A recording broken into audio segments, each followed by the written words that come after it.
Okay, we're going to get started. Appreciate the many people who are joining us from across the country. This webinar, again, for those of you who are joining us for the first time, is one in our series of monthly webinars from the ABLE National Resource Center. Today's topic is advantages of ABLE for those not receiving public benefits. We have gathered a wonderful panel to speak from both personal and professional experience. And we bring you this topic because this has been a subject that we have heard about over and over again when we talk with state ABLE programs and we talk with individuals with disabilities and families, not understanding sometimes even that if you're not on public benefits, you're not even eligible for an ABLE account, which is false. And second is, well, I don't get public benefits. Why should I be thinking about an ABLE account in terms of my financial stability and helping to reach financial goals in the future? So that's the reason for today's webinar. Thank you again for joining us. I'm Michael Morris, the Executive Director of National Disability Institute, and we manage the ABLE National Resource Center on behalf of 20 of some of the nation's largest disability nonprofit organizations. Many of you are probably a part of those groups. So let me turn it over next to Chris Rodriguez, Director of the ABLE National Resource Center, first for some just logistics and then to take us into the program itself. Chris? Great. Thank you, Michael. I appreciate the introduction. So before we get started, let's take care of some technical things here. It's important to note that the audio for today's webinar is being broadcasted through your computer. Please make sure that your speakers are turned on and your telephones are plugged in, or your headphones, I should say, are plugged in. You can control the audio broadcast via the audio broadcasting panel. If you accidentally close that panel, you can reopen it by going to the Communicate menu at the top of the screen and choosing Join Audio Broadcast. If you do not have sound capabilities on your computer or would simply prefer to listen by phone, you can dial into the webinar using the different telephone numbers that are associated with this particular slide. These are also included in the page that you should have got, or the email that you should have gotten during registration. Real-time captioning is provided during this webinar. The captions can be found in the Media Viewer panel, which appears in the lower right-hand corner of the webinar platform. If you want to make the Media Viewer panel larger, you can minimize other panels such as the chat panel, the Q&A panel, and or the participants panel. In terms of submitting questions, please use the Q&A box to submit any questions you have during the webinar, and we will direct those questions accordingly during the Q&A portion of this webinar at the end. If you are listening by phone and not logged into the webinar, you may also ask questions by emailing questions to kauchenbach@ndi-inc.org.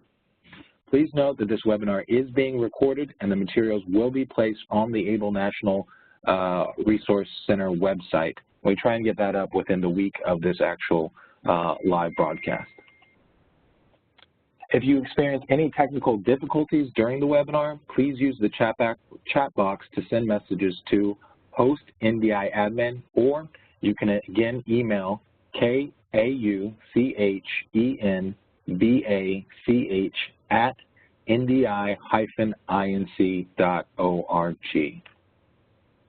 So as Michael said, this is a topic that we wanted to cover for some time now. I'm extremely excited to be able to address the benefits of ABLE for those individuals who may not be receiving any types of public benefits, because there are great and there is a lot of different advantages that we're going to go over today.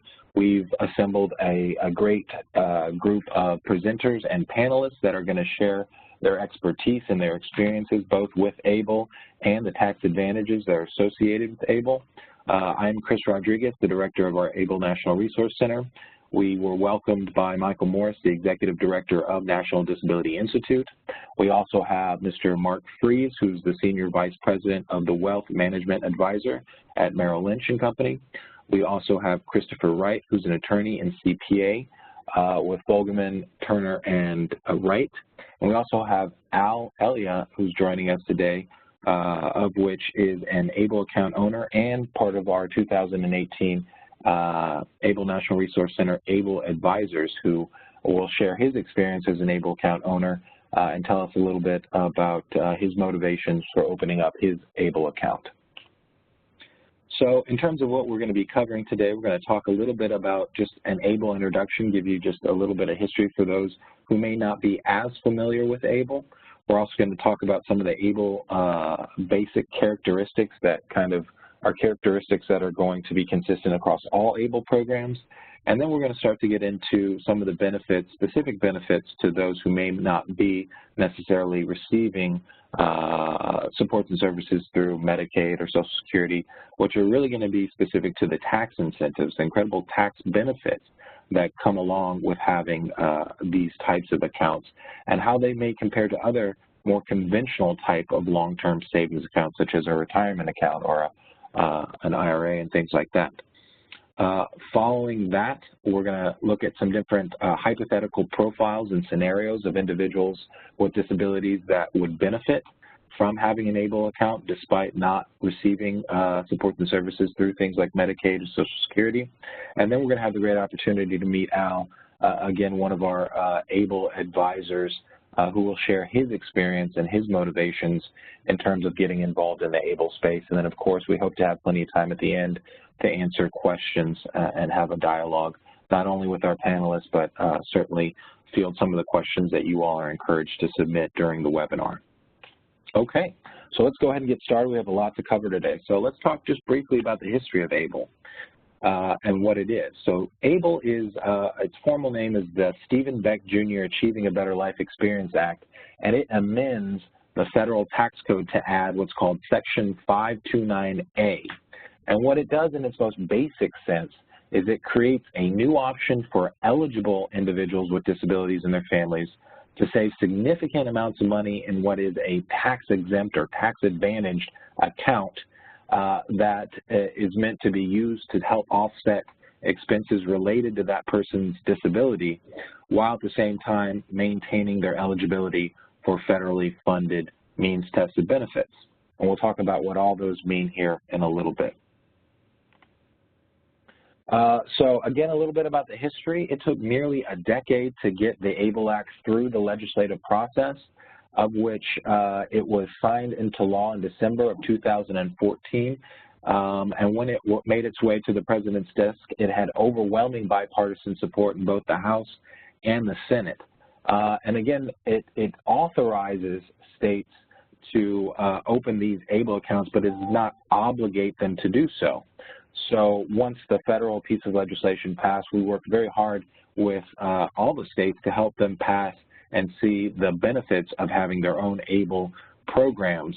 Today, we know that there are over 38 states that have launched ABLE programs, many of which are allowing eligible individuals to enroll in their programs nationwide. So there's no residency requirement. So if you live in a state like Wisconsin who doesn't have an ABLE program, that does not mean that you can't sign up for an ABLE account. You would just have to do it through a different state's program, of which enrollment and maintenance of the account is all done online.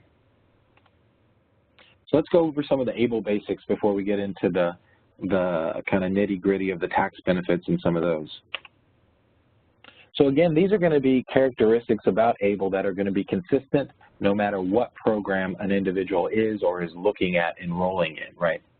So some of those include, and it's important to note that there are eligibility requirements, and we'll discuss these requirements, related to opening an ABLE account that speak to, number one, the age in which the individual first experienced their disability, and two, the severity of that disability, and we'll break that down here in a little bit.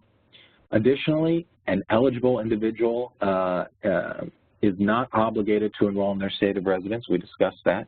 So even if your state that you live in, you reside in, doesn't have an ABLE program, you can still enroll in another state's ABLE program.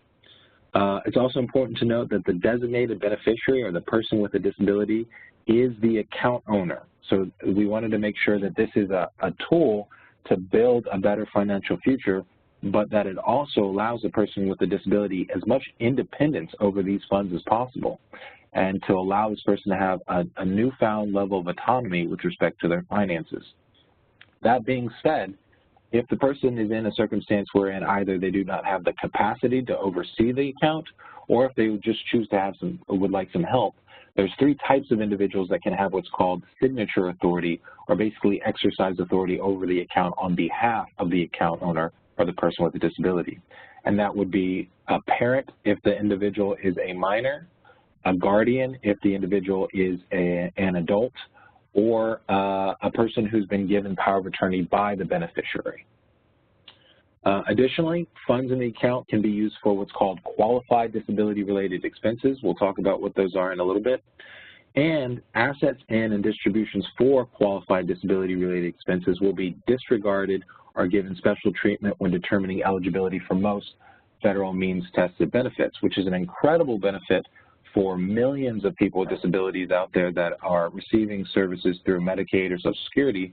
But for purposes of this particular webinar, we're going to focus on the benefits that are provided to people who have disabilities and meet the disability requirements to be able to open up an ABLE account, but are not on Medicaid or Social Security. Additionally, anybody can contribute into a person's ABLE account. That's important to note. So that includes friends, family, an employer can contribute into a person's ABLE account, and certainly, without a doubt, the beneficiary themselves or the person with the disability themselves, who's the ABLE account owner, can also contribute their own funds into their account as a result of employment.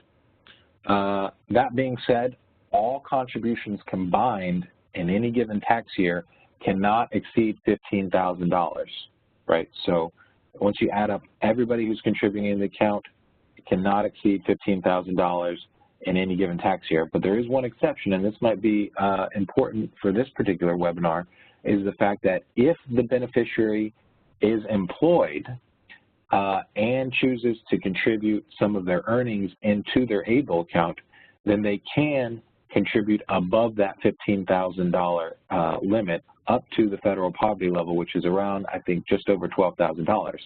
So if you are an individual who qualifies, meets the criteria that we'll talk about in terms of the eligibility to open up an ABLE account, and you have a job, and perhaps you're not on benefits, or even if you are on benefits, and you want to contribute into your account, you really want to turn this into a long-term savings plan, you can contribute. It would be nearly, I guess, about $27,000 into account in any given year if you have a job and you want to max out your account. So it's an incredible tool, and we'll talk about that more in a little bit.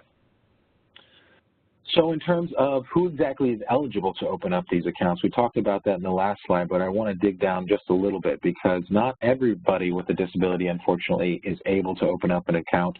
However, millions currently are eligible, and we're working with Congress to expand eligibility. But as it stands right now, it's basically a two-pronged eligibility process. So the first, the individual must have first experienced their disability or had an onset of their disability before their 26th birthday. So that there's no getting around that. That does not mean that you can't be 30s, 40s, 50s and open up an ABLE account. It just means that you would have first had to experience your disability before your 26th birthday. So once that's checked off, it moves on to the second part, which states that if you are on benefits, SSI or SSDI, then you're good to go. But since we're talking specifically today about our target audience today are people who are not receiving SSI or SSDI or on Medicaid, I want to focus in on what's called the disability certification. So this is the way that you would qualify for an ABLE account, provided, again, you have to meet that age criteria with respect to your onset. But you do not have to be receiving benefits to be able to open up an ABLE account, and that's important. It's a common misconception out there. A lot of folks come up to us and we hear, well, I have a disability, but I have this great job, or my needs aren't such that I need to be on Medicaid, or this, that, and the other, so clearly I'm not able to open up an ABLE account, and that's just not true. what you would have to do is get what's called a disability certification, and that assures that you, the individual who desires to open up the account, holds documentation of a physician's diagnosis and signature and confirms that you meet the functional disability criteria in the ABLE Act, and we'll talk about what that looks like. Once you have that documentation from your physician, you can then go online and start looking at different programs and figure out which one best meets your needs, and you can start saving and taking advantage of all the great benefits related to having an ABLE account. Let's talk just a little bit more, because our target audience is, for today's webinar, folks that are not on SSI or SSDI. So we want to zone in on what exactly is this disability certification, right? Well, again, it would include a physician's note stating that specifically you have a medically determinable physical or mental impairment which results in marked and severe functional limitations and which can be expected to result in death, or which has lasted or can be expected to last for a continuous period of not less than 12 months, or you are blind, right? So that's the specific language that should be provided to your physician when you go in and you try and get the documentation that would allow you to open up an ABLE account or meet that eligibility criteria, provided that you're not currently receiving SSI or SSDI. So this is a big deal that people need to understand, and I think, again, there's a lot of misunderstanding around it. You do not necessarily have to be on SSI or SSDI to be able to open up an ABLE account. You just have to meet this criteria here. You have to go into a physician's office, and they will certify that you meet that definition that's in quotes right there, and they would sign off on it. You would take that documentation, and in fact, you don't even have to give it in most circumstances to the ABLE program that you're enrolling in, but you will likely have to sign under penalty of perjury that it exists, that you have it, and you would have to provide that if ever asked to provide it by either the state program or the IRS, because the IRS is the entity responsible for overseeing these accounts and making sure that they're used within the confines of the law. So you'd put it in your own files, you'd keep it for a circumstance if you're ever asked for it. All right, so what can the ABLE funds be used for? I described it as what's called qualified disability expenses. Now, what does that mean? Well, the definition for that are any expenses that relate to the designated beneficiary's blindness or disability and are for the benefit of that individual in maintaining or improving their health, independence, or quality of life. So that's an incredibly broad definition on what these funds can be used for. And just because you are not on SSI or SSDI does not mean that you don't have disability-related expenses that could benefit from these types of accounts. So again, we want to make sure that people understand, and the point of this entire webinar is to provide folks with examples and an understanding on how these accounts benefit those, even if you're not receiving SSI or SSDI or Medicaid or SNAP or anything like that. If you meet the eligibility criteria, you likely have disability-related expenses that you could use these funds for, or perhaps you will in the future as a result of having a disability right now. So those are important things. And it's such a broad definition that you can really use these funds for quite a bit of different things. Additionally, there's no medical necessity in terms of what you spend the funds on. There can be peripheral benefits to others, but the primary benefit needs to be for the person with a disability. It needs to be related to their disability and help them improve health, independence, or quality of life. So again, just to even push the point further in terms of all the things that these funds can be used for, we have what's called buckets that have been provided by members of Congress to demonstrate what those expenses might fall under. So there's education, housing, transportation, employment, training, supports, assistive technology, personal support services, health, prevention and wellness, financial management, administrative services, legal fees, funeral and burial expenses, and even basic living expenses can be covered by funds saved in an ABLE account. And it's also worth mentioning the funds that are contributed into your ABLE account, whether it's you putting your own money in as a result of earnings, or friends, family, your employer, they can be used for short-term or long-term needs. So just because you may not have disability-related needs right now, you may have them in the future. You may have them years down the road, but you can start saving now for those issues later. Or maybe you have immediate needs, and you can use those funds for immediate needs. So the funds in the account can be used for disability-related expenses as described, and for short-term and long-term needs. So that's important to note. Also, and we'll talk about this in greater detail later with Chris, distributions for non-qualified expenditures will be subject to tax penalties. So that's important to note. Now, while it's a very broad definition, you need to make sure that you're using these funds appropriately, or else you will suffer consequences, penalties, and if you were on public benefits, you could jeopardize those benefits. Okay, so the next slide talks about how ABLE affects eligibility for federal benefits, but again, the folks that we're kind of targeting right now are not on benefits, but it is important to note because there are scenarios where you may not need supports and services today, but perhaps you have a disability that will become more aggressive over time, and maybe one day you'll need those. You can start saving now as opposed to maybe a more conventional savings tool that will be counted as a resource in the future if you need eligibility into these programs. So it is important to note that the funds in the account will not be taken into consideration when determining eligibility for those benefits, even if you need them in the future, and that might be a circumstance. There is one exception, and that relates to SSI, but likely if you don't need them now and you're employed, you'd probably be an SSDI as opposed to SSI. But so it's important to know what's on the slide, but for purposes of this particular webinar, maybe not as much. Again, this next slide talks about Medicaid and just reassures folks that funds in an ABLE account will not be taken into consideration under any circumstances with respect to eligibility for Medicaid.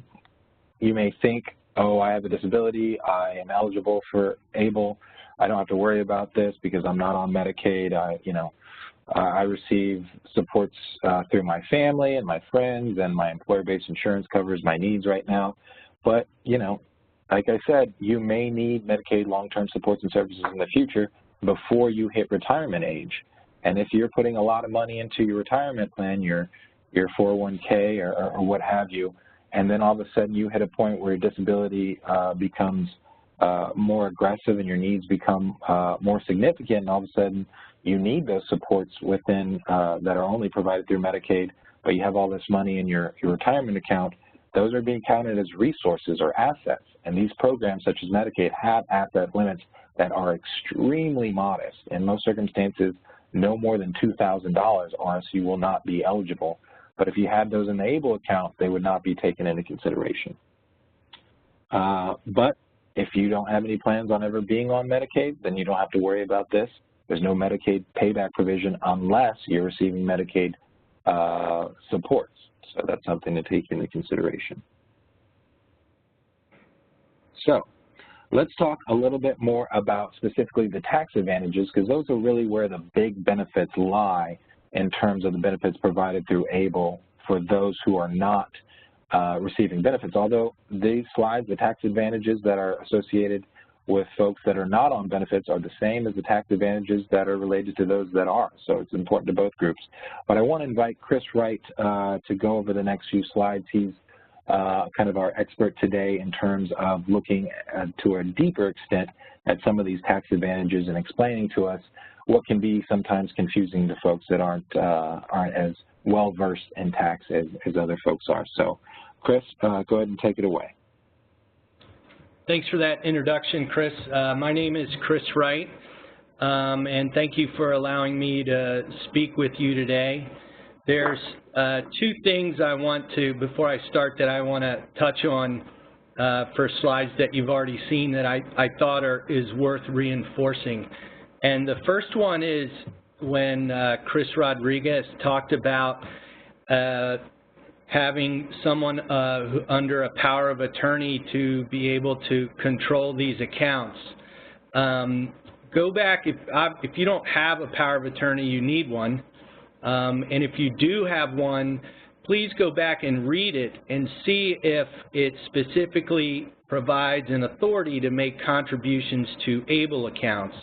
I recently updated all of my forms that I provide to, that I prepare for my clients.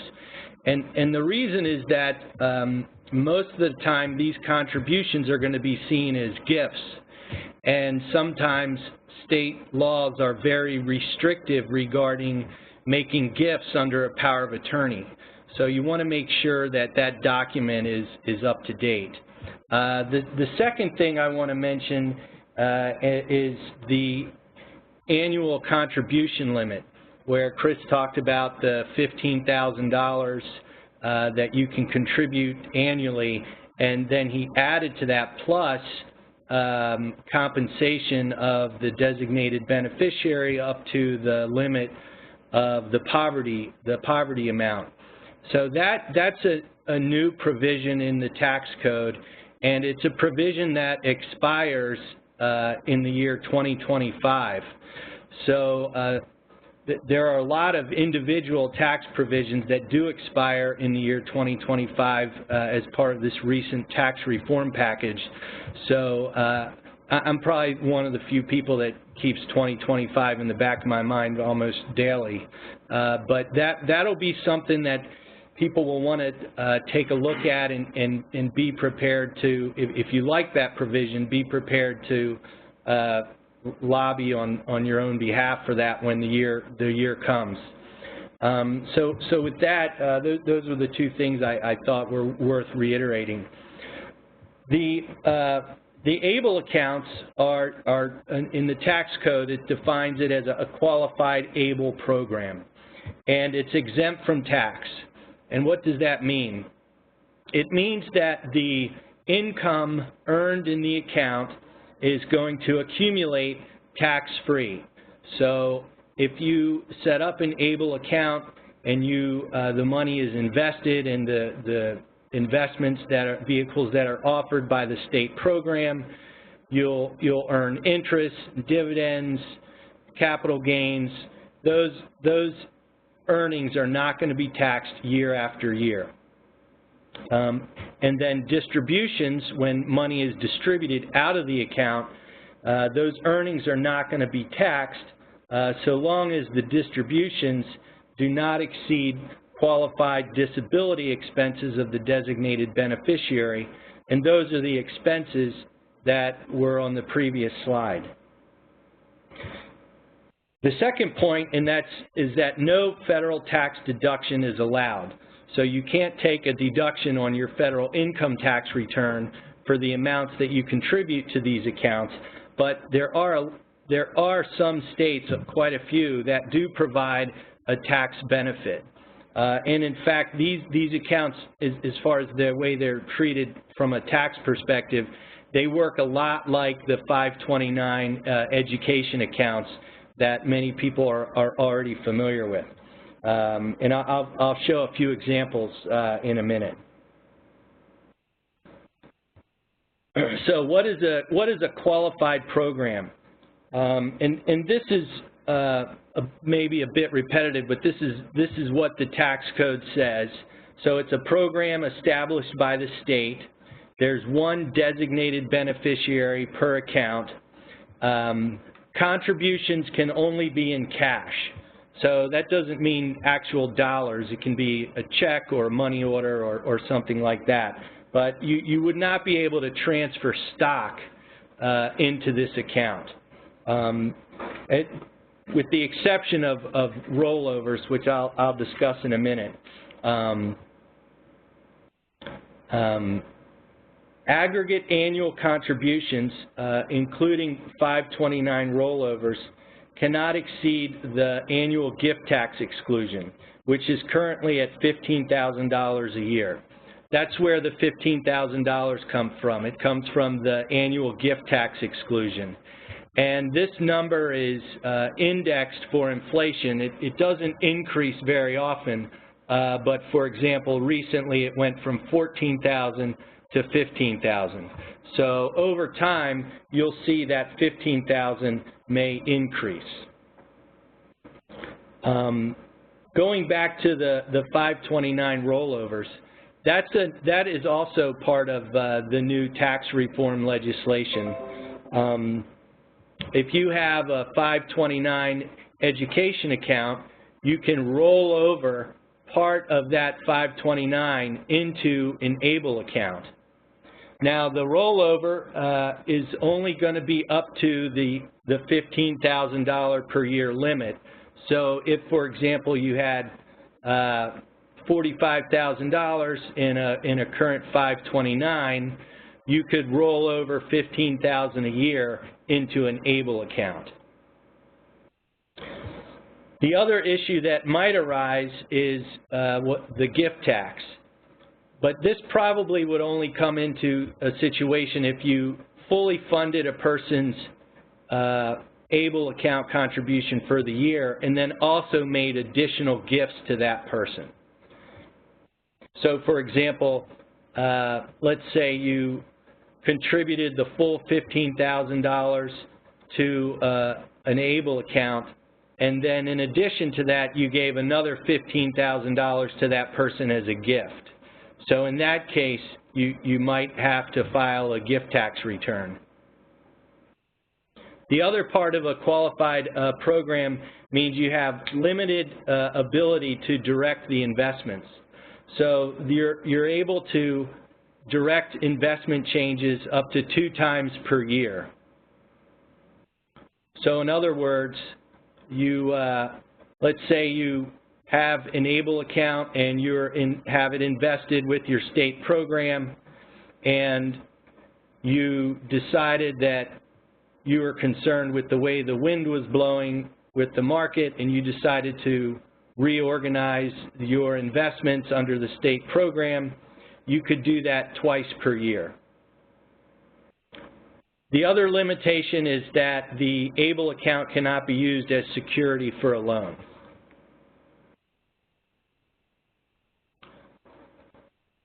So now we'll talk about how distributions from the ABLE account are taxed. So first, there's no tax at all unless the distribution exceeds qualified disability expenses. So that means what you would need to do is make sure that you're taking your distributions thoughtfully. And the best thing to do is, if you're not sure whether your distributions are going to meet the definition of a qualified disability expense, you should contact a tax professional that can help you make a decision.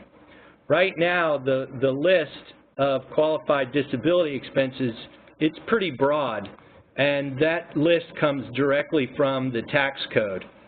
There is a little bit of guidance from the IRS, but not a lot. Right now, there's only a proposed temporary regulation, and it for the most part, it repeats the statute.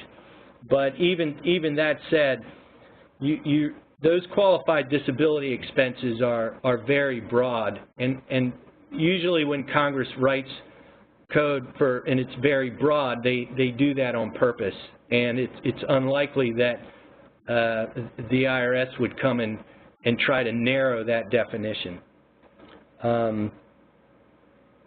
Couple things about rollovers. So if you make a rollover from one ABLE account to another ABLE account, that's not considered a distribution. However, you're only allowed one rollover in a 12-month period. So when might you do that? So if you're wanted to move from one state's program to another, that might be a time that you do that. If you change a beneficiary, that is not considered a distribution as long as the new beneficiary is an eligible individual, meaning that person could have their own ABLE account, and they're a member of the family of the former beneficiary. Now, a member of the family means a brother, a sister, a stepbrother, or a stepsister. So that is a pretty narrow definition. The other thing is that the gift tax and the generation skipping tax do not apply to these kinds of transfers. I won't go into the weeds on these two types of taxes, but that is a nice benefit for families that are wealthier. Now, let's say you do not use your distribution for a qualified expense. What is going to happen? So the distribution is going to be included in your gross income and is going to be subject to federal income tax and then also state income tax, most likely. What part of the distribution is going to be included in tax? It's going to be the earnings portion of the distribution. It won't be the entire distribution itself. And the reason this works is because if you recall, when you made a contribution to the ABLE account, you did not take a deduction. Similar to, so for example, since you didn't take a deduction, you're not going to be taxed when you pull that contribution out. You're only going to be taxed on the accumulated earnings that were not subject to tax yet. So this is a little bit different than, say, for example, a traditional retirement plan where the entire distribution is taxed because you took a deduction when you made the contribution to the retirement plan in the first place. So what would be the earnings portion? Well, what you'll have to do is calculate a ratio on the tax forms. But let's say, for example, I put $15,000 into my ABLE account in year one, and I earned $1,000 the next year. If I took $1,000 out, I wouldn't pay tax on the entire $1,000. It would be a ratio based on the $15,000 that I had already put in. In addition to that, you're going to pay a penalty, a 10% penalty on the distribution that's included in gross income, meaning the distribution that wasn't used for qualified disability expenses. And the penalty, again, is not going to be on the entire distribution. It's just going to be on the earnings portion that's included in your gross income. The penalty tax, however, does not apply to distributions made after the death of the designated beneficiary.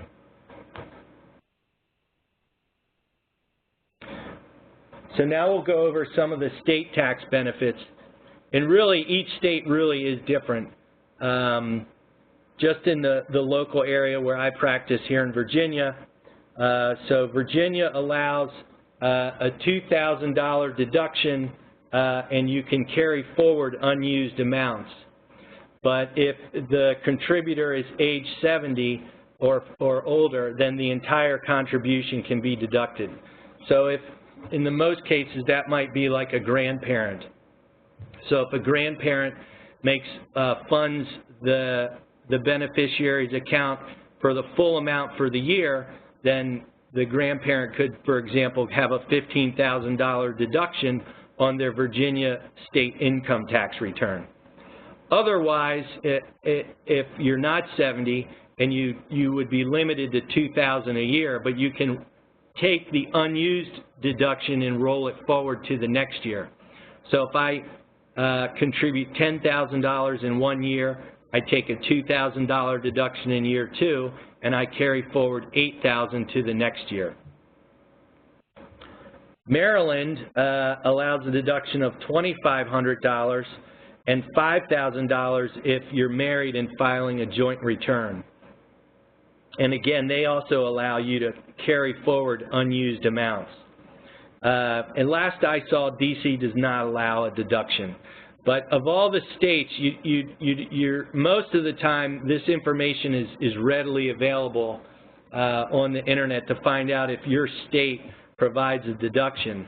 And if not, most tax professionals could find the answer for you pretty quickly. Cool. So that's the end of my part of the presentation. Thank you. Thank you so much, Chris. I appreciate that. That's great information, and it can't be understated the tax benefits that are associated with having an ABLE account. And you're absolutely right. Thank you for giving those examples on what the state income tax considerations might be. Another great resource is our ABLE National Resource Center website, wherein you can click on any one of the states and it'll let you know if there is a state income tax deduction associated with that particular program. So I encourage folks to use that as an additional resource. But right now I want to hand it over to our friend Mark Fries, and he's going to go into the weeds just a little bit about just how incredible, I know it sounds kind of nerdy, but how incredible compounding interest is and tax-free growth. But it really is something that's special, and it's something that really sets these accounts apart from other more perhaps conventional savings tools.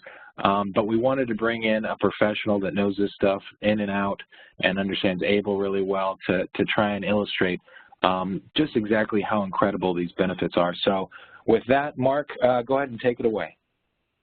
Thank you very much for the introduction, and thank you, Michael, and for allowing us to be able to be on and talk about these things. I'm a parent of a child with autism, 23 years old, and I can't tell you, a long time ago when we wanted questions like this answered, it was very hard. There was no information, there was no NDI, there was no ABLE. We struggled a lot, and so as a parent, you probably feel that things are still tough all the time. There's lots of work to be done. We're not all the way there yet, but we've come a long, long way, and that's important to know. So what's this power of compounding? It kind of sounds like a nerdy topic, but it's a very powerful topic because your money can grow, and it grows and grows, and it compounds on top of itself. And so obviously most people have heard about the fact that if you start early, it makes a big, big difference, but it can make a huge difference. And the next slide kind of talks about that. You know, the timing of your savings, when you actually put the money in, makes a gigantic difference. This would account for the ABLE account or a 401k or a 403b or any other sort of account where you're basically trying to put money aside because you're going to need it in the future. And I always laugh because we're going to need a lot. A lot of us, I'm almost 60 years old, so maybe it'll be Social Security for me, but for a lot of younger people, it may not be available. And so when you think about that fact, you really need to put money aside. And I tell clients almost every day, you know, you need, if you're trying to replicate about $50,000 in income per year, so trying to, let's say, replicate your salary, you need about $1 million worth of assets to do that. So starting early is really important. This next slide kind of gives you an example of that. Susie invests $5,000 annually between the ages of 25 and 35. In total, she invests $50,000. You can see the results of her when she started down there on that chart. Bill invests $5,000 annually between the ages of 35 and 65. So we wait a little longer, and then you have the last person, Chris. It's not you, Chris Rodriguez. It's a different person. You're okay. He invested $5,000 annually between the ages of 25 and 65. So there's a huge, huge long-term difference. So you've always heard start early, try to save what you can. Life comes along too, so I always tell clients that are younger, you know, you don't have any kids yet, you don't have any house payment yet, really, really try to sock away money into that retirement account because it can make a huge difference. The next slide is also fun. Who wants to be a millionaire? Obviously, I told you you need to be a millionaire pretty much if you want to generate $50,000 a year in income. And here it talks about how much money you need to start saving at different ages, monthly savings amount.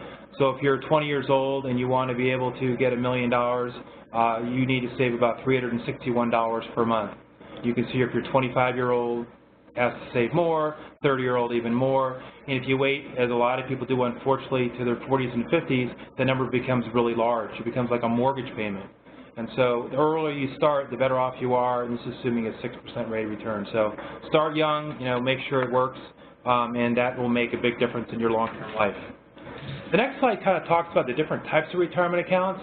And so I think Chris Rodriguez was 100% correct when he said, you know, ABLE is sometimes not well known. The National Disability Center is trying to get the word out, trying to give you education on it. Great website. I refer to it for clients almost every single day.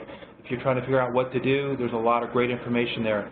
The 401ks we all know about, 403bs are kind of a 401k but for a nonprofit organization, IRAs, and ABLE. But ABLE should be on that list. It's another very, very good way to save.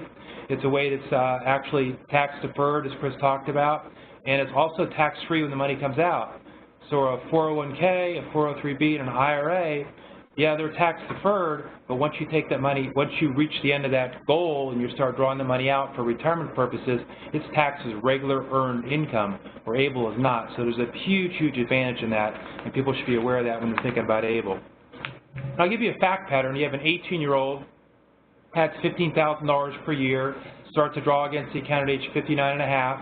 This is not necessarily assuming it's ABLE, it could be any sort of account. And what do you think they're going to have left over, assuming market returns, regular market returns? About $3.6 million. So compounding really, really works. You start young, you start early, you start putting the money aside. And the $15,000 is not the limitation on ABLE, as Chris Rodriguez talked about. If you're working, you could put even more away. You have the chance to be able to do that. So it makes a big, big difference. Next slide talks about the fact if you use a regular plan, there's a tax guy, the IRS, the guy we all hate, right? Because he put all that money aside. And I always laugh about this with clients. So you earn money, you have to pay tax on it. And then when the money grows, you have to pay tax on it. Then when you take the money out of a retirement account, you have to pay tax on it. So there's a lot of taxes. So one of the ways to get around that is to use plans that are tax advantaged. So ABLE is tax advantaged. You save that amount of money. Your taxes due, or in this case, was $1,030,950. So the net was $2,651,000. That's with the tax man there. If you have a different fact pattern, same person, 18 years old, adding $15,000 a year, starts to withdraw the money out at age 59 and a half, total savings, still the same number there, and guess what? No IRS, no tax man, he stopped. And so that is a huge, huge difference.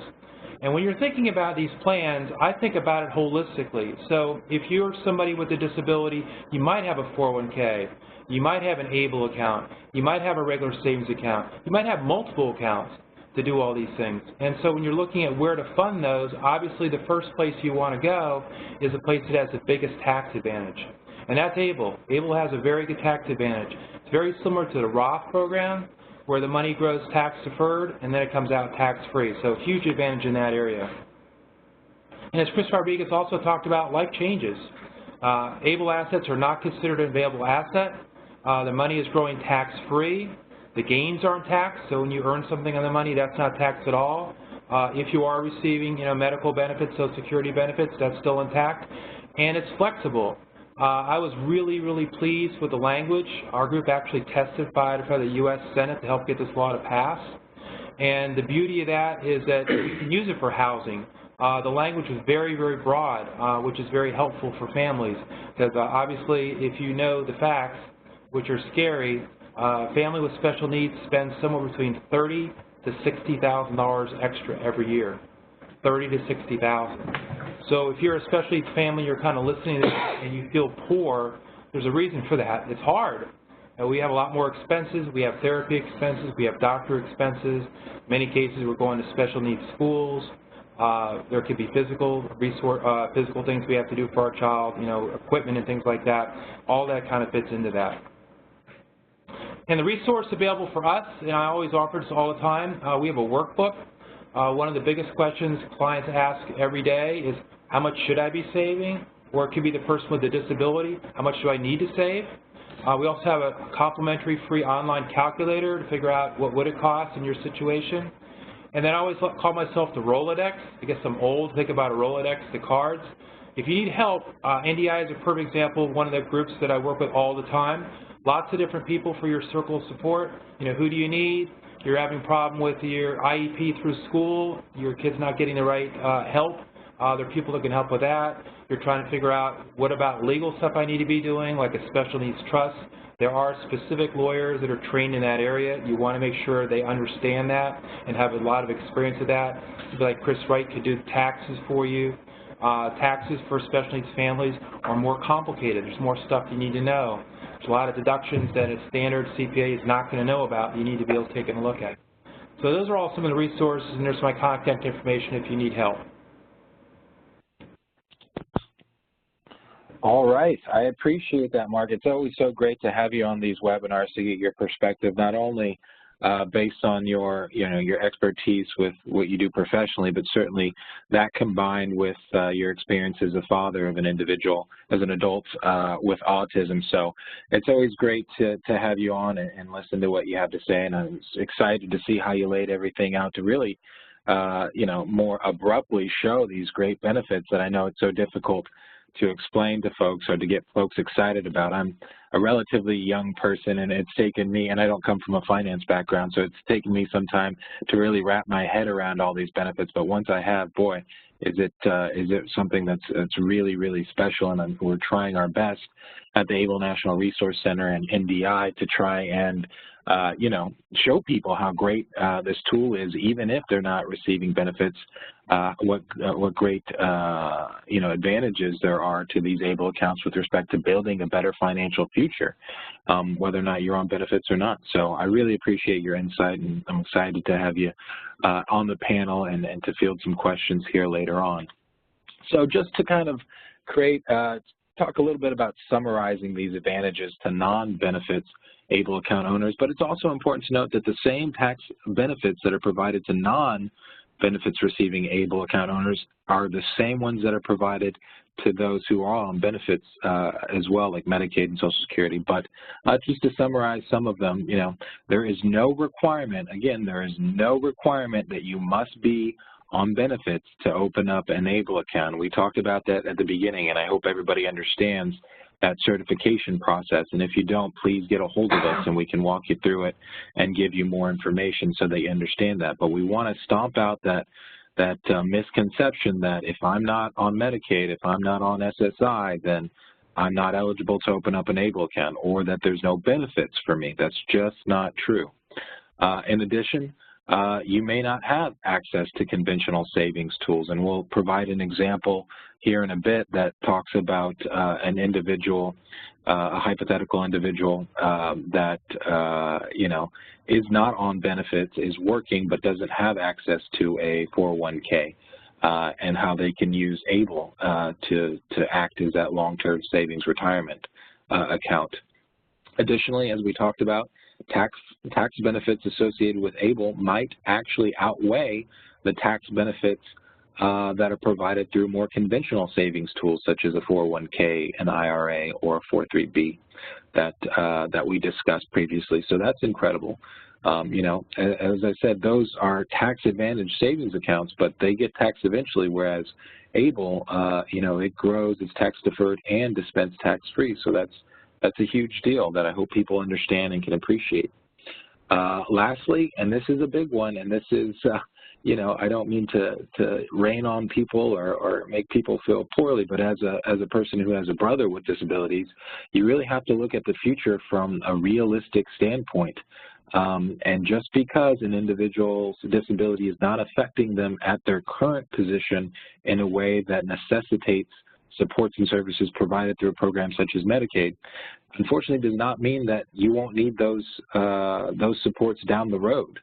So just because you're not on benefits now, you may need them in the future. And in the future, when that time comes, they're going to look at your resources and your assets. And if they are anything of substance, it could very well disqualify you and keep you from those essential supports and services that you'll need to live independently when you're a little bit older, and perhaps older but under the retirement age and don't have access perhaps to Medicare. And even if you do, we all know in the disability world that even Medicare does not support long-term supports and services the way that Medicaid does. And Medicaid's the one that has a significant resource limit.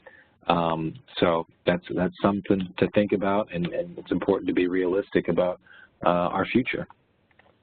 So let's talk a little bit about some hypothetical scenarios that I thought up of over the last week as I was preparing for this webinar. So let's talk about Jim.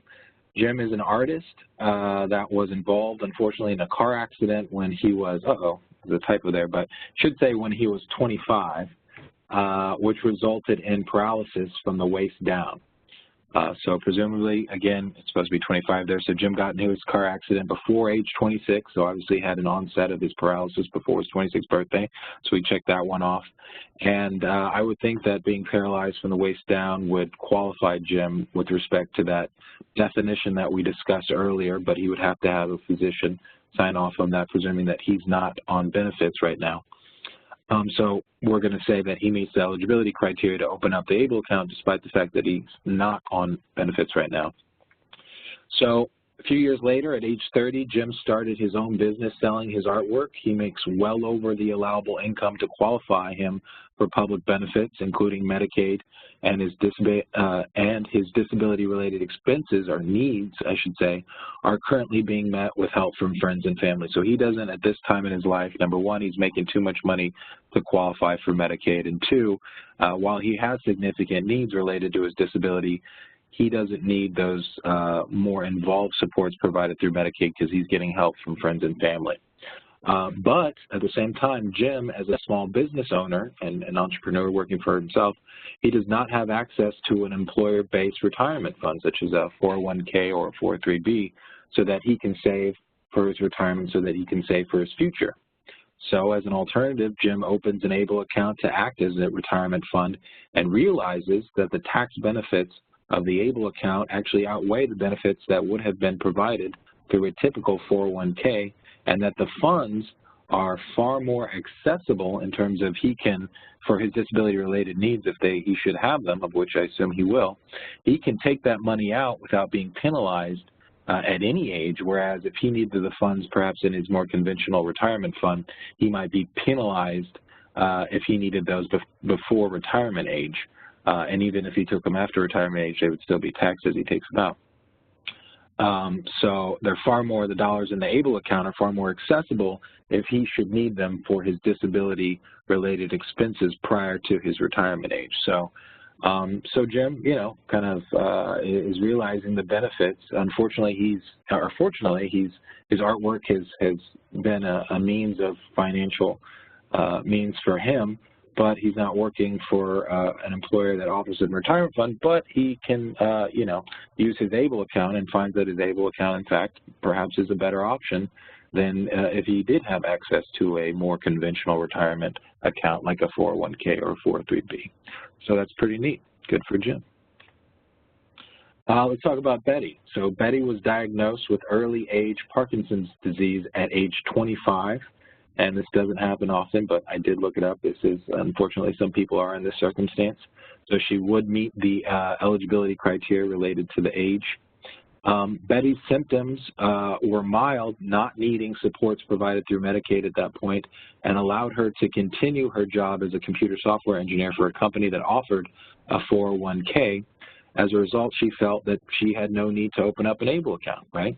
She didn't need, at this point in her disability, Parkinson's wasn't severe enough to where she needed Medicaid supports or services, and she already had a 401k through her job, so she was saving through that, so she figured, you know, I don't need to harbor any funds for qualification in Medicaid, and I already have a tax advantage tool to save for my retirement and future, so, you know, there's no need for me to have an ABLE account. Well, Betty's Parkinson's progressed in her 30s to a point where, unfortunately, she could no longer keep her job and she needed the supports provided through Medicaid. However, Betty had, over the years, accrued considerable resources in her 401k that now prohibit her from accessing supports and services through Medicaid. So, you know, this is an unfortunate circumstance, but I suspect in many circumstances not an unlikely one, wherein a person finds themselves in the need of supports and services that are only provided through programs that have very severe asset limits, such as not allowing the person to have more than $2,000 worth of assets, and the person has, you know, a retirement fund that has, you know, considerable amounts of money, but certainly not the kind of money that would cover those expensive supports and services related to that person's disability. And now they're kind of stuck between a rock and a hard place trying to access those benefits. How do you get rid of those funds? You know, now you can pull them early, they're going to be penalized, all this other stuff. wherein, maybe if she was in the circumstance like our previous scenario, she wouldn't find herself in this particular place. So we don't want to see folks have to make those hard decisions in terms of what to do with those funds and getting penalized and it taking longer to access vital supports and services when they could have just been saving all along in their ABLE account. So it's an unfortunate scenario, but I suspect it's not an unusual one. So with those, I just wanted to give some hypotheticals to try and bring to life situations wherein having an ABLE account, despite not being on benefits, is incredibly beneficial, either from a future planning perspective with respect to their finances, or future planning with respect to a person's needs and how those needs will change over time, especially if you're a person with a disability. So I did want to provide those to folks. But again, as we go from kind of more of a specific in the weeds characteristics in terms of our presentation all the way down to real people, I want to introduce folks to our good friend Al, who is an account holder and lives in the greater DC area. And we have a little bio there on the right-hand side of your screen, but instead of reading it, I'm going to allow, I'd like to have Al actually first tell us a little bit about himself. Again, he's part of our part of our 9 ABLE advisors, and we're super proud to have him be a part of that group. And with that, Al, why don't you tell us a little bit about yourself, your background, and then tell us, what motivated you to open up your ABLE account, and how do you use it, being a person who's not currently on benefits? Thanks, Chris, and my name is Al Elia, and appreciate being given the opportunity to speak to you guys. Unfortunately, it seems Chris has stole a lot of my story for the people who he used as the hypothetical examples. I used to be a software developer, and I was legally blind as a software developer, was legally blind at the age of 17, but was able to continue being a software developer into my mid-30s, at which point my vision decreased to a point where that was no longer possible. I then went to law school, and once I became an attorney, learned about the ABLE Act when it was being passed, and looked forward to being able to open an account. As with Betty, I had access to 401ks in my previously employed life. But now I work as a public interest attorney for a very small firm. We do not have that sort of benefits package, and who knows if one day we may, but in the meantime, if I want to be able to save for retirement, while a Roth IRA would and does offer me the ability to save some money for retirement, it's a very limited amount. I think it's $5,000 a year.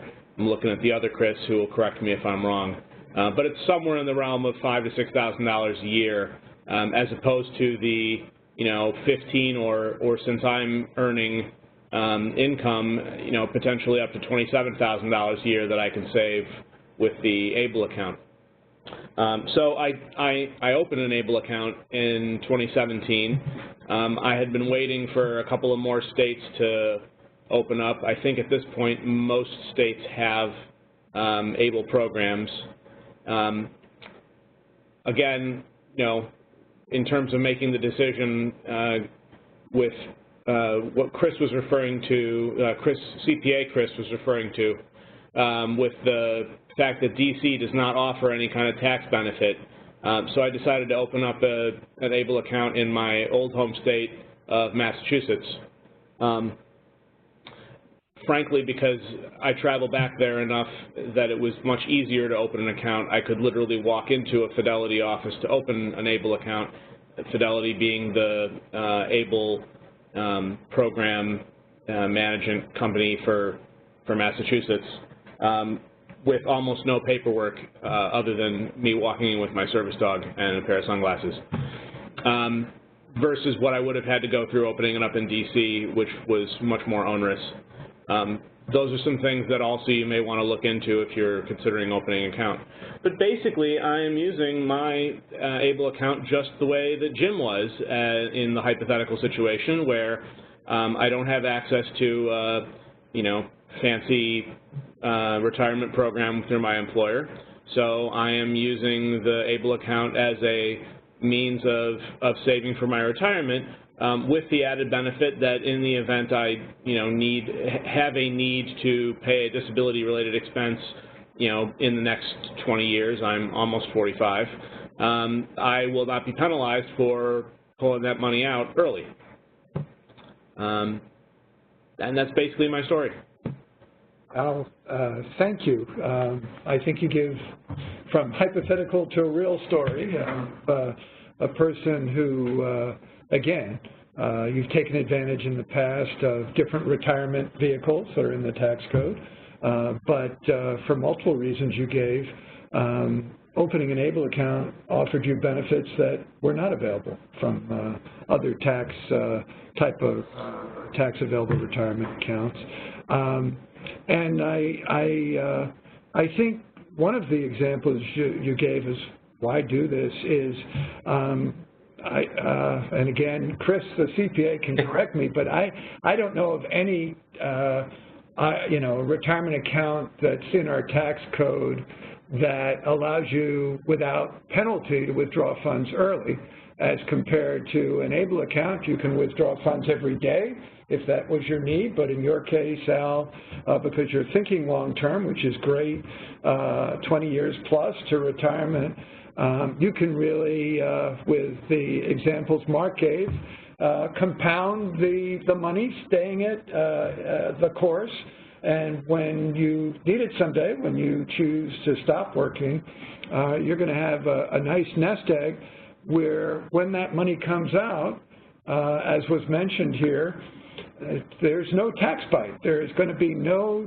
taxes on what could be a significant amount of money because, again, you get the $15,000 a year, whether you contributed or, as some of the questions that came in said, who can contribute to an ABLE account? Not just you, as a person with a disability who's eligible and has opened an account, but friends, parents, virtually anyone that you know can contribute, and we're really working hard at National Disability Institute with small and large employers to say, hey, you're contributing to retirement accounts, here's a new one you may not be as familiar with. You probably have less employees or less family members who might have a son or a daughter or a niece or a nephew that can contribute to an ABLE account. So why don't you match what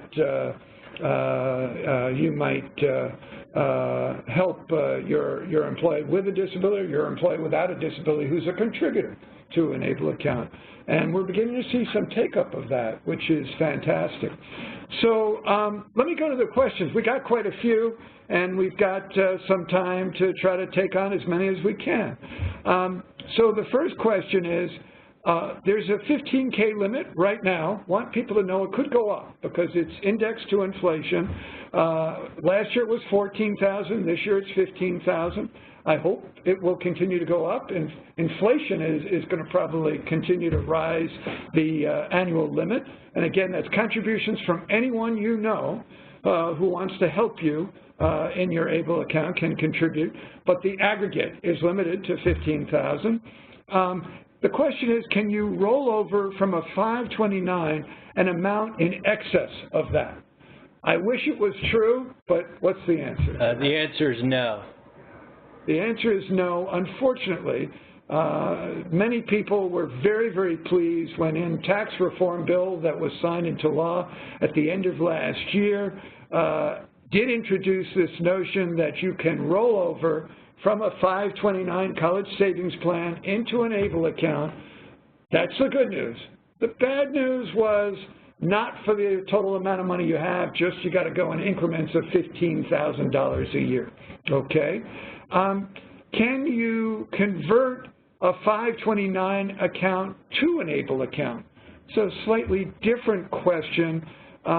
Chris, again, I think the answer is no there, because it's just using the same word, conversion, rollover, same word.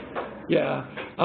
The reason it's not an automatic that you can roll a 529 to an ABLE is the beneficiary of the 529 has to be ABLE eligible. And so you're going to have to either certify through a doctor's letter, or you're going to be one of those individuals on Social Security benefits. Mark. Yeah, I'll add that a 529 program is set up in a very special way where you can change the beneficiary. That's so true. If you have a number of people in your family and you have the 529 account in there and your child doesn't go to college or doesn't go to a trade school, or actually last year they changed the law so part of the money could even be used for private education for high school up to $10,000. But it's flexible. So don't feel you're locked into that at all. You can just transfer it to another child. You can even transfer it out. A couple clients that transferred it to themselves, to the parents. They went back to school when they got older. So all kinds of options there, and it's very flexible. Okay. If you live in a state that has an ABLE program, but another state has better tax benefits, can you decide to open your ABLE account in that other state, or must you be limited to register in your home state that has a program? Al, you gave that example. Yep. No, you can open your account in any state. As an advisor, when I'm talking to friends and evangelizing for ABLE accounts, I advise them to look at what the benefits may be in their home state, because, for example, if I didn't live in D.C., if I, say, lived in Virginia or Maryland, it might have been worth it for me to open the account there and take advantage of the state tax benefits. But, since I live in D.C. and had no benefit to lose, I went where my heart was. Okay. Question, can I use an ABLE account to pay bills? Yes. Again, as I think all of our presenters today have shared, it has to be a qualified disability expense. The good news is, however, it's really a wide range of expenses that qualify. So we do know ABLE account owners who are paying for an extra therapy session a week or twice a month beyond what insurance is covering or a public benefit is covering. Some people are using their ABLE accounts for regular expenses that occur that are qualified. Others are saving for much bigger bills someday, have dreams of getting their own accessible transportation, owning their own apartment someday, or even some technology that's very expensive that no public benefit or insurance program right now is covering. So the answer is yes, you can cover quite a bit of bills covering a diverse array of needs. Here's a tough one, and we get often on these webinars monthly. Do ABLE account assets reduce the amount of financial aid a child may receive for college, from a college, to go to college? And the answer to that is we believe that it shouldn't. However, the Department of Education, U.S. Department of Education, has yet to issue guidance, now almost 4 years later, and we are working hard at it. The good news is we are hearing some rumors that there is something coming this year and maybe in the next 2 months. We hope it's a positive statement now that we're hearing from the Department of Ed, yes, they're going to finally issue guidance. But this is going to be a tricky one. It's tricky related to gifts, and maybe, Mark, you can talk about that because you probably have advised clients. Do I contribute or set up a trust that is earmarking funds for my grandson with a disability to go to college, or even my grandchild without a disability? How do you advise on those issues? Well, the first thing you have to figure out is how much it's going to cost, and then what that big cost is, and then do you have enough money to save for it, and how much do you need to be putting aside each month? And as I mentioned earlier, the 529 is a very good program for that. It is flexible. It can be moved between children. It can be moved between family members. And so you can move it around. And so I know in the 529, as an example, that's not counted as your asset because it's not really yours. It's not owned by the child at all. And I've been reading the same things you've been reading from the Department of Education. I'm hoping they will see it the same way if we're able. Right. Okay. Al, can you elaborate a little bit on, you said you were able to contribute more than the $15,000 a year to your ABLE account, and it sounded like you said you contributed an additional $12,000 because you're employed. Correct. Well, so I just learned today that I could apparently contribute more than $15,000, so I'm looking forward to seeing if I can make that happen with my budget. But because I am employed and I am contributing, you know, money that I earned from employment to the ABLE account, it's my understanding from what I learned today that I can contribute up to $27,000, which is the $15,000 plus an additional $12,000. Now, obviously, you know, if someone else decides to make contributions on my behalf, that would reduce the amount that I was able to put in directly. But, you know, the long and short of it is that so long as I'm contributing income from earned income to the ABLE account, then the total amount of contributions I can make in 1 year, at least until 2025, is $27,000 a year. Well said. Yes. Yes. Okay. Yeah, that's the part of the tax code that's new. And the way that it reads in the code is that you're allowed to contribute $15,000 a year plus, and this is how the tax code gets written, the lesser of compensation of the designated beneficiary, or the amount equal to the poverty line for a one-person household. And I think Chris Rodriguez gave us that number early on. So it would be the lesser of. So if the designated beneficiary had no compensation, you would just have the $15,000. But in the case of Al, where he is earning compensation, then he has a time frame here, at least until 2026, where he can contribute more. Right. Right. I would also add. Oh, go ahead, Chris. I would also add. Yeah, I would also add that those what are called sunset provisions were unfortunate that were put into the tax bill, the ones that are associated with some of the benefits, including the rollover and the able to work. But we're working real hard with members of Congress to make sure that that's part of the tax bill that stays intact beyond those. So, but yeah, technically there is that sunset provision that we're working on getting rid of. Okay.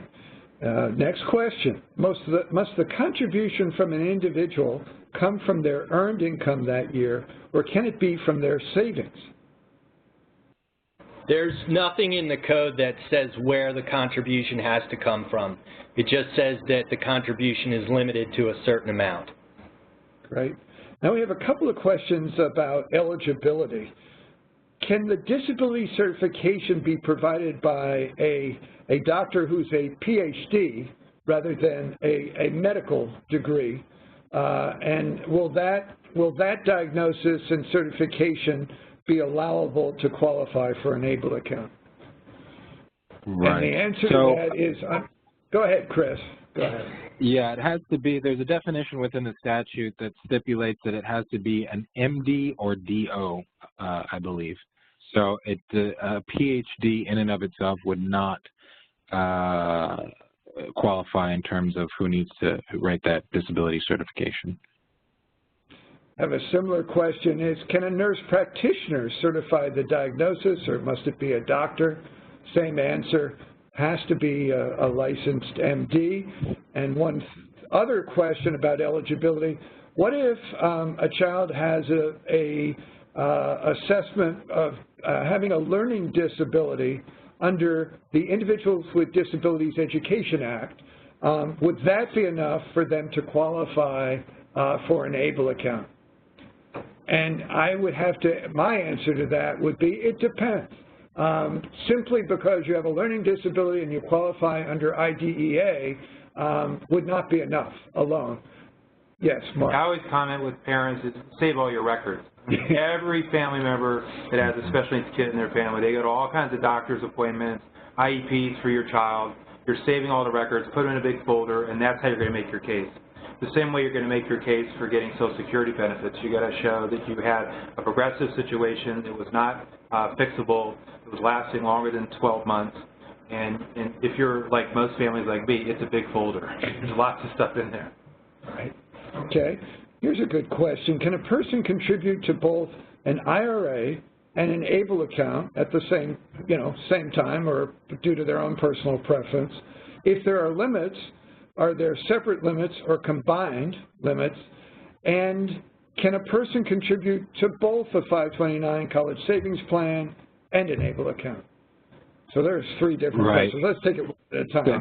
Can a person contribute to both an IRA, individual retirement account, and an ABLE account, meaning either a person with a disability who is the beneficiary of the ABLE account or is saving in an individual retirement account, or let's face it, anyone else could as a contributor? The answer is there is nothing to prohibit you from having, and it's important to say on this call, you could have a special needs trust. You could have a Roth IRA. You could have other types of individual retirement accounts, and you could have an ABLE account. Now, you're going to have money to put into all of those. That's a lot of vehicles, but again, there may be different reasons and different ways that you want to use one of those accounts versus another. Mark? And I'll kind of add to the fact. Yeah. Go ahead, Chris. Yeah. This is Chris, and I would refer folks to our website again and check out the webinar we did on, quote, the 2018 changes to ABLE, but there's one small caveat. As we talked about being able to contribute above the $15,000 for those individuals who are contributing as a result of employment, you're only allowed to contribute above the $15,000 under the consideration that you're not participating in your employer-based retirement program. So that's something to note. Yeah, I also add to that, Chris, is that, the beauty of ABLE is other people can add to that account for you on your behalf. Yeah, exactly. Where obviously, the IRA account has to be your own money.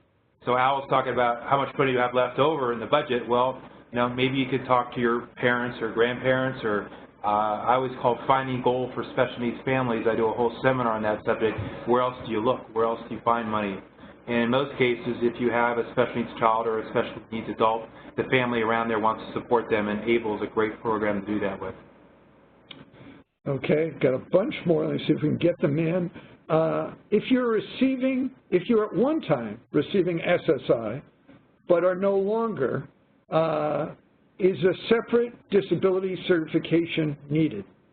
I would say the answer is yes. If you are no longer a recipient of SSI and or SSDI, Supplemental Security Disability Insurance, even though you once qualified, the fact that you're no longer receiving it would probably require you to get the separate disability certification. Okay. I'm sorry. I was just going to say, I would clarify that just to say it would depend on the disability. So if it is a permanent disability, so for instance, I was on SSI when I was a college student because as a college student I had no income, and that probably would be sufficient if I got the Social Security Administration to send me a letter saying that on such and such a date I was receiving SSI. That's probably sufficient to demonstrate that I was permanently disabled prior to the age of 26. But blindness is one of those things that they don't really have a cure for it yet. So for permanent disabilities, that might qualify, but it would depend on your circumstances. Good point. All right, going to a few more. Do distributions need to happen in the same calendar year as the disability expenses being paid into the ABLE account? So I think the answer is no. You can put the money in any year. No one is saying you have to take the money out. And there's a similar question asking about, do ABLE accounts require you to begin to withdraw money at the age of 59 and a half, like a Roth IRA? And Mark, what's the answer to that? The answer is no. That's another part about it. You get to control the situation, and when you start, and there's no tax to pay on it anyway, so you're coming out tax-free in both cases. Okay. If possible, at the end, do you think you could elaborate regarding the power of attorney that Chris mentioned? I'm not sure I understood. Power of attorney of the account holder or the guardian? You probably so have that's to a good explain question. what is the power of attorney? Yeah. Right. This is Chris. So that's a good. Yeah. I think that was CPA Chris who was talking about that. Yeah. Chris, So going to answer. what I was referring to would be, for example, the parent or the grandparent. If I'm drafting a power of attorney for the parent and the parent has a child who would qualify for an ABLE account, then I'm going to make sure that the parent's power of attorney includes the power to make contributions to an ABLE account. And if the question was even more basic than that, which is what is a power of attorney, then it means it's a document that allows a person to appoint an agent to make decisions on behalf of that person. And more often we include this document as part of our estate planning in the event that the parent or the grandparent would need someone to act on their behalf one day, most likely due to dementia, or as we age, we might need someone else to help us with our finances.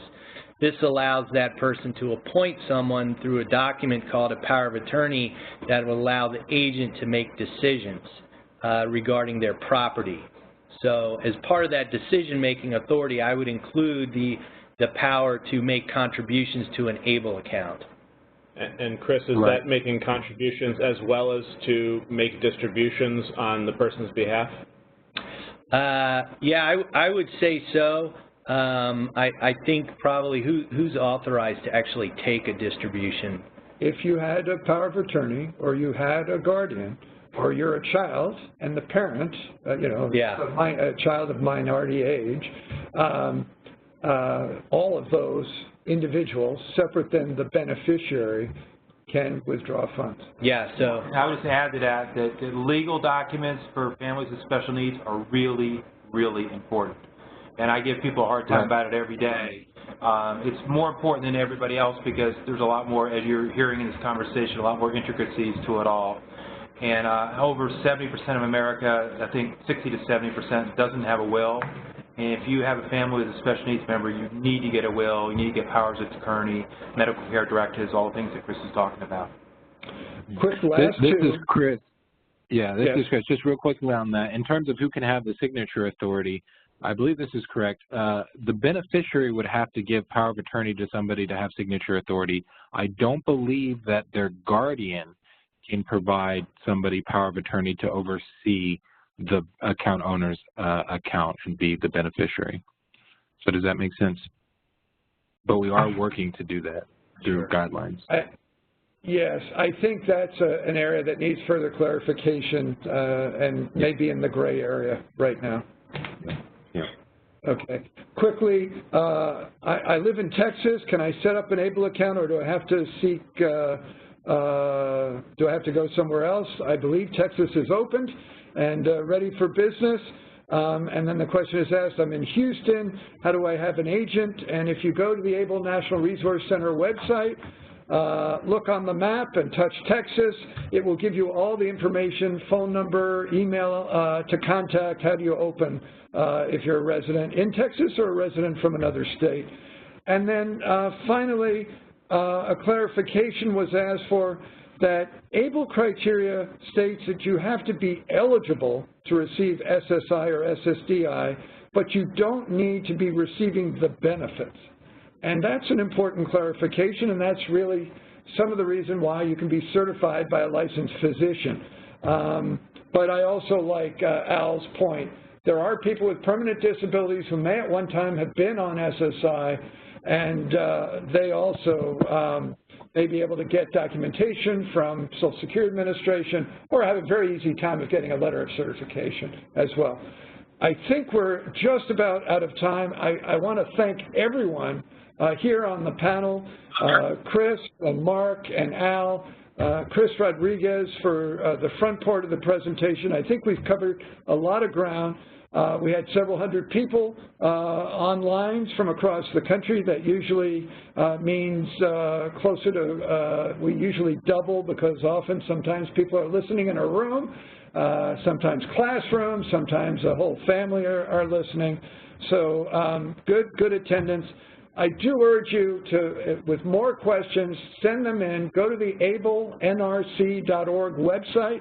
There's a place you can ask any question. We'll get back to you. And know that we're still working on amendments to expand eligibility. Number one priority, also expand the level of contributions annually, and look at other ways and incentives to support the purpose and intention of ABLE to have people have a better economic future and a better quality of life. So please look to every month. We have one of these webinars. Look to the website, ablenrc.org, and you'll find information on next month's webinar soon. And again, thanks for taking time from your schedule and joining us. Hope we answered your questions. If not, please send them in. And we look forward to you. If you haven't opened an ABLE account, or you know people who are eligible, let's push forward. 8 million people are eligible to open ABLE accounts, and we're not yet at the first 50,000. A lot of education and outreach that needs to be done. We'll keep doing it, and we hope you'll share this information with others. This webinar will be archived on the ABLE NRC website, and have a great afternoon. Thanks so much for joining. Take care.